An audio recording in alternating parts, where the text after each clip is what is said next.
The conference room was buzzing as my phone lit up with Emily's call. I stepped out into the hallway, expecting the usual. "What's up?" "I'm filing for divorce, Justin.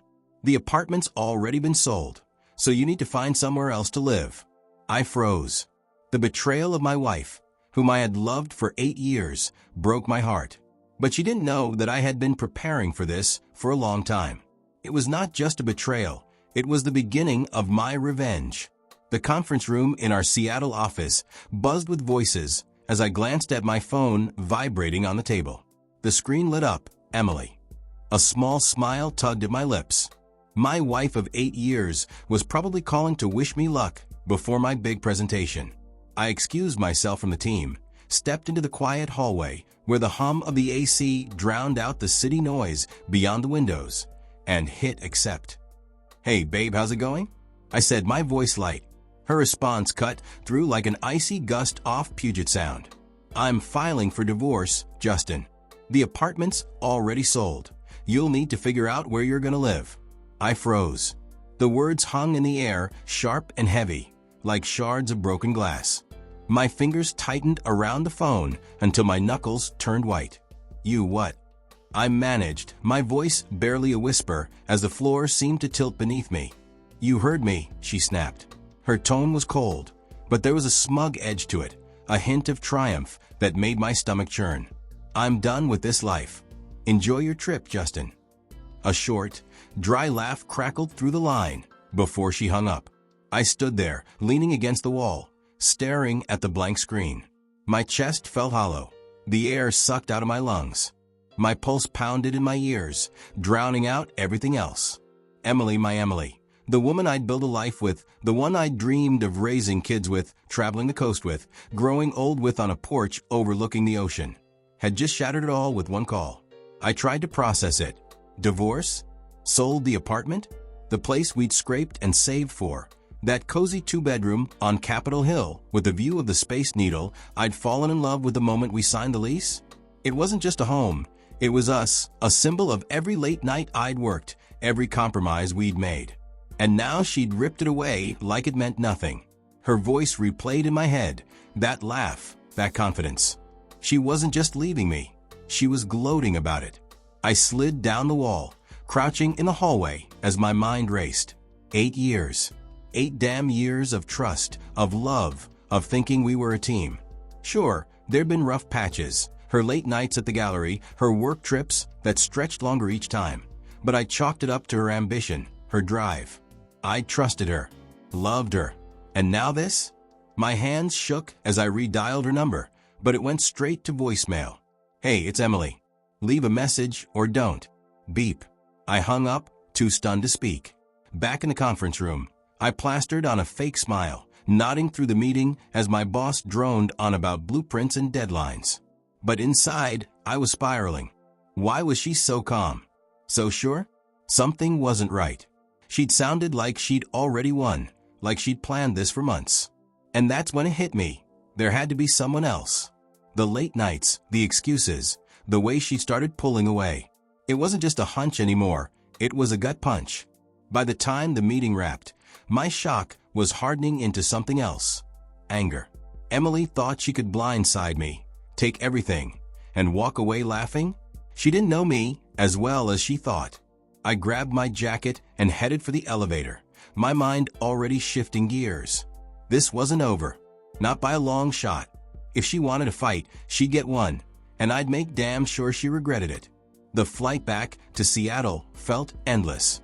I stared out the window at the dark clouds over the Cascades, replaying Emily's call in my head. Her smugness gnawed at me, a splinter I couldn't pull out. By the time I landed, it was past midnight, and the city was slick with rain. I took a cab straight to our apartment on Capitol Hill, my key still clutched in my hand like a lifeline. I wasn't sure what I'd find, but I needed answers. The building's buzzer hummed as I let myself in, the familiar creak of the lobby door echoing in the silence. Upstairs, I turned the key in the lock and pushed the door open. The sight hit me like a punch to the gut. The place was half empty, my bookshelves gone. The framed photos of us hiking Rainier, gone. My beat-up leather couch I'd fought to keep, gone. All that was left was a bare coffee table with a single sheet of paper on it. I picked it up, my hands trembling. In Emily's sharp handwriting, "Don't look for me. E." I crumpled it and tossed it aside, my jaw tight. She hadn't just left, she'd gutted our home. But then I spotted something in the corner. Her old laptop shoved under a pile of junk mail she hadn't bothered to take. A flicker of hope sparked in my chest. If she'd been careless enough to leave it, maybe I'd find something, anything, to explain this.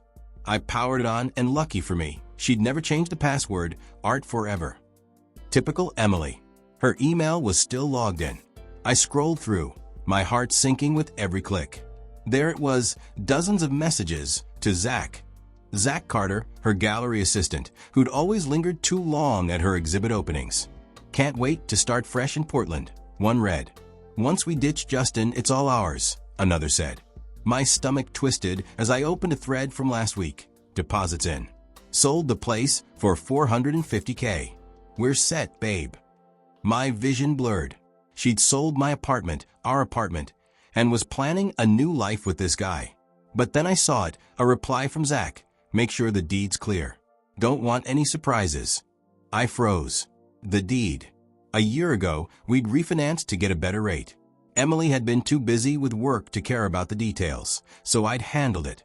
At my insistence, the title had been switched to my name alone. Something about tax benefits, I told her. She'd signed off without a second glance, too distracted by her latest art show to read the fine print. She didn't know. She couldn't know. A bitter laugh escaped me. She thought she'd pulled it off, pocketed the cash, and left me in the dust. But she'd screwed up royally. I grabbed my phone and dialed Mike, my buddy from college, who'd gone into law. It was late, but he picked up groggy. "Justin? What's up, man?" "Emily's divorcing me," I said, my voice steady despite the storm inside. "She sold the apartment. Or thinks she did." A pause. "Wait, what? How'd she?" "It's in my name, Mike. Sole ownership. She doesn't realize." He whistled low. "Holy. Okay, if that's true, the sale's dead in the water. No title, no deal. She's on the hook for fraud if she took any money." Fraud. The word lit a fire in me. What do I do? Get proof, emails, texts, anything. I'll dig into it tomorrow. She's in deep, Justin. I hung up, adrenaline pumping. The laptop glowed in the dim room as I dug deeper. Bank alerts showed a $50,000 deposit, probably the buyer's down payment. Photos of her and Zach at some swanky bar, time-stamped last night. Every click fueled my rage, but also my resolve. She'd betrayed me, sure, but she'd also handed me the rope to hang her with. I leaned back, staring at the ceiling. Emily thought she'd won. She didn't know I was already 2 steps ahead. The next morning, I woke up on the bare mattress in what used to be our bedroom, the silence of the apartment pressing against my skull. Emily's betrayal burned in my chest, but the laptop evidence, and that deed in my name, gave me something sharper, leverage. I wasn't going to let her waltz off with Zach and my money. Not a chance. I brewed a pot of coffee, the bitter smell grounding me, and got to work. First, I texted Emily from my phone, keeping casual. "Congrats on the sale. Hope you're happy." My thumb hovered over send before I hit it. Her reply came fast, a winking emoji, and thanks. Moving on feels good. Her arrogance made my blood boil, but I forced a smirk. Let her think she'd won. It'd make the fall harder. I called Mike again, pacing the empty living room as rain streaked the windows. "Got the emails," I said when he picked up. "She's got 50 grand from the buyer already. Bragging about Portland with this Zach guy." "Perfect," Mike said, his voice crisp with excitement. "Send me everything. If she's taken a deposit on a property she can't sell, we've got her dead to rights. I'll track down the buyer, too, see what they know." "Do it quiet," I warned. "I want her to feel safe until it's too late." "Stealth mode activated," he chuckled. "You're scary when you're pissed, man." By noon, I'd forwarded Mike the screenshots, every damning word Emily had typed. Then I dug into the sale myself. A quick search of public records confirmed the apartment was still mine, no transfer filed. She'd faked it, probably forged my signature to trick the buyer. Sloppy. Classic Emily, charming her way through life, assuming no one checked the details. Mike called back that afternoon. Found the buyers, a couple from Tacoma, the Wilsons. They wired her $50K as a down payment last week. I told them the deal's fishy, but didn't tip our hand yet. They're pissed, said she promised closing next month. Can we use them? I asked, leaning against the counter. Oh yeah, they're ready to cooperate if it gets their money back. I pitched a plan. They play along, act like the sale's still on. Lure her into a meeting. Then we drop the bomb. I grinned, the first real smile in days. Set it up. I want to be there when her world caves in. Over the next 2 days, I played my part. I left Emily a voicemail, voice soft. Hey, just checking in. Let me know if you need anything. She texted back. Appreciate it, but I'm good. New chapter, you know. Her confidence was a gift. She had no clue I was coiling the trap. Meanwhile, Mike worked the legal angle, drafting a letter to void the sale and outlining her liability for fraud. He held off sending it, waiting for my signal. Late Wednesday, the Wilsons called Emily, pretending to finalize details. I listened in on speaker as Mike coached them. Tell her you're excited. Ask to meet in person to sign papers, he instructed. Mrs. Wilson's voice was convincingly chipper. We're thrilled about the place. Can we meet Friday at the apartment? Bring the docs. Emily agreed, her tone dripping with charm. Of course, can't wait to hand it over. Friday loomed like a storm on the horizon.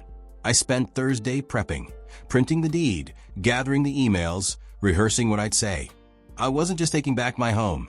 I was dismantling her lies, brick by brick. Zach was still in the picture, judging by her social media. A selfie of them at some Portland brewery. Caption New Beginnings. Good. Let him come too. The more witnesses to her collapse, the better. As night fell, I stood at the window, watching the city lights blur through the rain. Emily thought she'd outsmarted me. She had no idea I'd been sharpening the knife she'd handed me. Friday morning broke gray and damp over Seattle, the sky mirroring the storm brewing inside me. I stood in my apartment, the deed and emails stacked neatly on the coffee table, a quiet weapon ready to fire. The Wilsons were due at 10 a.m., Emily and Zach shortly after. Mike had prepped everything, legal docs, a recorder, even a notary on speed dial if it came to that. This wasn't just about winning. It was about watching Emily's smug castle crumble. At 9:55, the buzzer sounded. I let the Wilsons in, a nervous couple in their 30s, clutching a folder of their own. We just want our money back, Mr. Wilson muttered, his jaw tight. She seemed so legit. She's good at that, I said, offering a grim smile. Stick to the plan, you'll get it. Mrs. Wilson nodded, clutching her husband's arm. They sat on the lone chair I dragged in, playing the eager buyers perfectly. At 10:15, the door swung open without a knock. Emily strode in, all confidence and designer heels, Zach trailing behind her like a shadow. He was taller than I'd pictured, with a cocky grin that made my fists itch. Emily's eyes flicked to me, then the Wilsons, and she faltered for a split second before recovering. Justin? What are you doing here? She asked, her voice syrupy but edged with suspicion. Live here, I said flatly, crossing my arms. You. She laughed, brushing it off. Just wrapping up the sale. Mr. and Mrs. Wilson, right? Let's get this done. She set a stack of papers on the table, oblivious to the trap. The Wilsons played their part. We're so excited, Mrs. Wilson said, her tone a little too bright. Just need to sign, yeah? Exactly, Emily beamed, handing them a pen. Zach leaned against the wall, scrolling his phone like he owned the place. I let the charade run a minute longer, savoring the build-up. Then I stepped forward. Before you sign, I said, my voice cutting through the room, you might want to see this. I slid the deed across the table. Sole owner, Justin Hayes. This apartment's mine. Always has been. Emily's smile froze. What are you talking about? We sold it. No, I interrupted, tossing the email printouts next to the deed. You tried to sell it. Forged my name, took their deposit. But you can't sell what you don't own. The Wilsons gasped, half real, half rehearsed. You said it was yours. Mr. Wilson snapped, standing up. We gave you 50 grand. Emily's face drained of color. I can explain. Explain fraud. I cut in, stepping closer. You cashed their check, planned your little Portland getaway with him. I jerked my head at Zach, and thought I'd just roll over? Zach straightened, his grin gone. What you talking about, Em? You said this was clean. It was, she hissed, turning to him. I mean, it will be, just let me. Too late, I said, pulling out Mike's letter. Sales void. The Wilsons want their money, or you're looking at a lawsuit. Maybe jail. Jail. Zach barked, grabbing his jacket. You said this was handled. I'm not going down for this. He stormed toward the door. Zach, wait. Emily lunged after him, but he shook her off. Fix your mess, he snarled, and slammed the door behind him. She spun back to me, eyes wild. Justin, please, we can work this out. I'll pay them back, I swear. With what? I asked, voice cold. You burned through that deposit already, didn't you? New life with Zach doesn't come cheap. Her silence was answer enough. The Wilson stood, furious. We're done here, Mrs. Wilson said. Give us our money, or we're calling the cops. Emily sank onto the floor, hands in her hair. I didn't mean for this. Yeah, you did, I said, towering over her. You laughed when you called me. Thought you'd won. Guess who's laughing now? The room went quiet, her defeat hanging thick in the air. I'd torn her plan apart, and it felt damn good. The apartment was still as Emily sat crumpled on the floor, her designer heels askew, her hands trembling in her lap. The Wilsons hovered near the door, their faces a mix of anger and disbelief, while the echo of Zach's exit lingered like a slammed gavel. I stood over her, the deed and emails scattered on the table like confetti from a ruined parade. For a moment, I almost felt sorry for her, almost. Then I remembered her laugh on that phone call, the way she'd gloated about leaving me homeless, and any pity evaporated. Get up, I said, my voice steady but firm. You've got until noon to figure out how to pay them back. She looked up, eyes red and desperate. Justin, I don't have it, I spent it. On the move, on stuff. Please don't do this. Don't do what? I shot back. Clean up the mess you made? You did this to yourself, Emily. The Wilsons stepped forward. We're not waiting, Mr. Wilson said, his tone sharp. We'll give you 48 hours to wire us the 50 grand, or we're filing charges. Fraud's no joke. Emily flinched, nodding weakly. Okay, I'll find way. I watched her stumble to her feet, grabbing her purse with shaking hands. She didn't look at me as she shuffled out, the door clicking shut behind her. The Wilsons left too, promising to keep Mike in the loop. Alone again, I sank onto the floor where she'd been, the weight of the past week crashing over me. I'd won, kept my home, exposed her lies, but the victory felt hollow for a second. 8 years of my life gone. Then I shook it off. This wasn't the end. It was a beginning. Over the next few days, things moved fast. Mike filed the divorce papers, attaching the voided sale docs as evidence of her bad faith. Emily didn't fight it, probably too busy scrambling to dodge the Wilsons' threat. They got their money back, wired from some account she'd scraped together, likely begging friends or selling her precious art collection. I didn't care how she did it. I was just glad to be done. The judge signed off on the divorce a month later. A clean break with no alimony, no strings. She'd lost her leverage the second she tried to sell what wasn't hers. I started rebuilding. First, I repainted the apartment, deep blue, a color Emily hated, but I'd always loved. I hauled in a new couch, hung my old hiking photos, and tossed out every trace of her clutter. My sister, Laura, came by with pizza one night, plopping onto the cushions with a grin. Place looks like you again, bro. How's it feel? Free, I said, cracking a beer. Like I can breathe. She raised her bottle. To kicking ass and taking names. We clinked, and I laughed, really laughed, for the first time in months.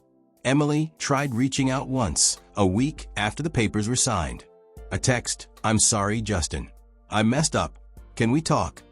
I stared at it, her words hollow after everything. I typed back, no, and blocked her number. She'd had her chance to talk. Every late night, I'd asked where she was, every time I'd begged her to care. She'd chosen Zach, chosen greed.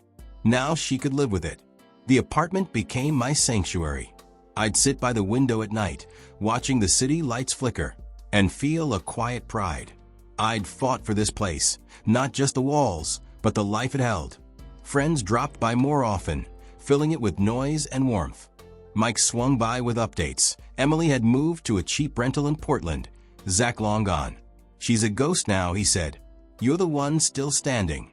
One evening, I found an old photo in a drawer. Us at the coast, wind in her hair, my arm around her.